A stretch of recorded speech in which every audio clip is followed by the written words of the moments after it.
There is no anger in the world. There is anger in people's minds, individual minds. There is no such thing as anger in the world, isn't it? There is anger in you, there is anger in that person, there is anger in this person. Are you right now angry? Thank you.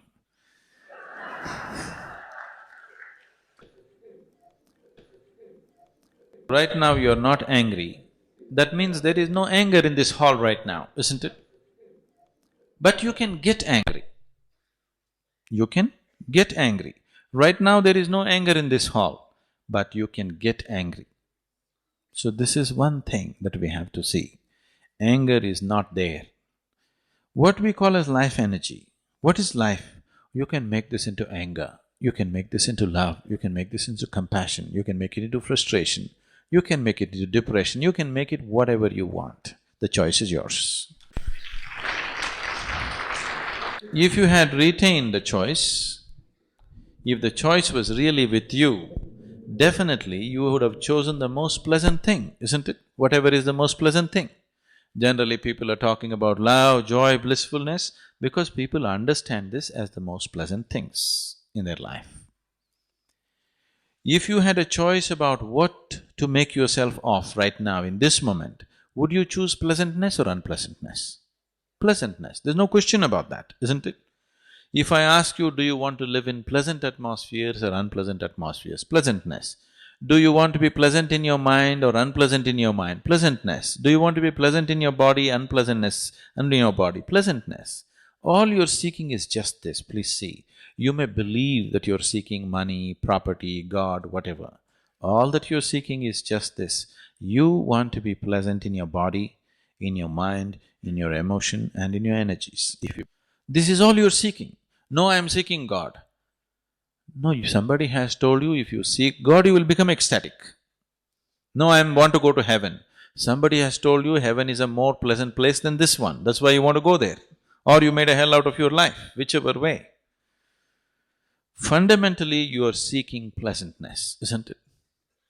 Now, this same scientist, because he talked about Emerson using the word Brahma, this scientist tried to look for a word to name the word, to name the chemical which is being received by the cannabis receptors in the brain. He wanted to give a unique name and he studied every scripture on the planet to find an appropriate name. And the most beautiful thing is, no scripture on the planet, except from India, ever talks about bliss and ecstasy. Everybody talks about salvation, everybody talks about your sins being washed away, at the most peace. Nobody talks about blissfulness and ecstasy. So, he called this chemical which is produced in the body as Anandamide. You know Ananda? Anandamide. So cannabis receptors are waiting to receive Anandamide. How much Anandamide you produce in this system, that is how blissful you will be. It can't be taken… If you take it in the form of an injection, you will become an addict. But if you generate your own Anandamide, you will be blissful, always. So if you're blissful, would you be angry? No. Anger… Life has found expression in the form of anger only because this life is not blissful, isn't it? If this was blissful every moment of its existence, question of anger or controlling anger or putting anger down doesn't even arise within you, isn't it? So, what is needed is, yes, there are situations in the world which may be causing anger, but I'm telling you, if you eliminate one situation, another situation will pop up. See, within your own family or within your own situation, do you see, for every small thing people can get angry? Need not be a major issue, yes? Not a life and death kind of issue. A simple thing in your house can make you angry or somebody else in the family angry, isn't it so? So it is not necessarily by settling all the problems on the planet that we will eliminate anger. First of all, if we teach ways of joyfulness and blissfulness right from childhood, we have not focused on this. As a humanity, we have not focused on making our children joyful. If they're making lot of joyful sounds in the house, Usually adults will go and say, "Shut up." We have not encouraged joy and bliss as a part of our life.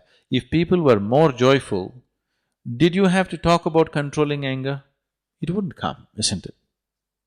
We need religions of joy, we need politics of joy, we need economics of joy. We need to bring that aspect into our life on all levels. If that is not brought into our life in every possible way, and methods to keep the system joyful above all, because without that, it'll become a fake joy that you're pretending or you're trying to be joyful. Now, if you are producing enough Anandamide in your system, you would be joyful, isn't it? I can show you a million people for whom we have thought how to produce more Anandamide in the system, that without any reason people are just happy. People think, oh, if they all become happy, they will become useless. It is not so. Please look at your own life and see. On a particular day when you are happy, are you willing to do more?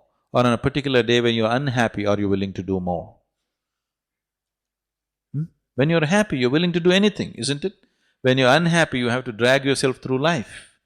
When you're happy, you're loving, you're generous, you're flexible, you're sensible, everything.